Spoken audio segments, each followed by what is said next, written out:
पंढरपूरमधून आहे।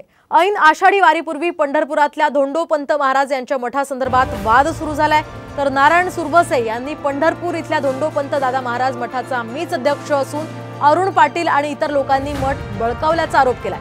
विश्वस्त मंडळ रद्द करावं यासाठी त्यांनी न्यायालयात सुद्धा धाव घेतली आहे। तर अरुण पाटील यांनी देखील मीच मठाचा अध्यक्ष आहे असा दावा केलाय।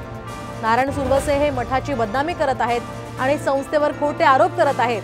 त्यामुळे नारायण सुरवसे यांच्या विरोधात अब्रू नुकसानीचा दावा ठोकणार असल्याचं अरुण पाटील यावेळी यांनी म्हटलंय।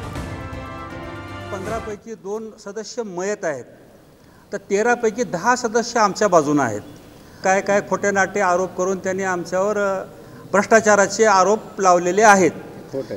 हे साफ हे निव्वळ खोटं आहे आणि आमची संस्थेच्या विश्वस्त लोकांची, माझी अध्यक्ष म्हणून, उपाध्यक्ष म्हणून आणि बाकी विश्वस्तांची जी त्यांनी काही आमच्यावर बदनामी केली आहे त्यांच्यावर आम्ही निश्चित अब्रू नुकसानीचा दावा, फौजदारी दावा ठोकणार आहोत।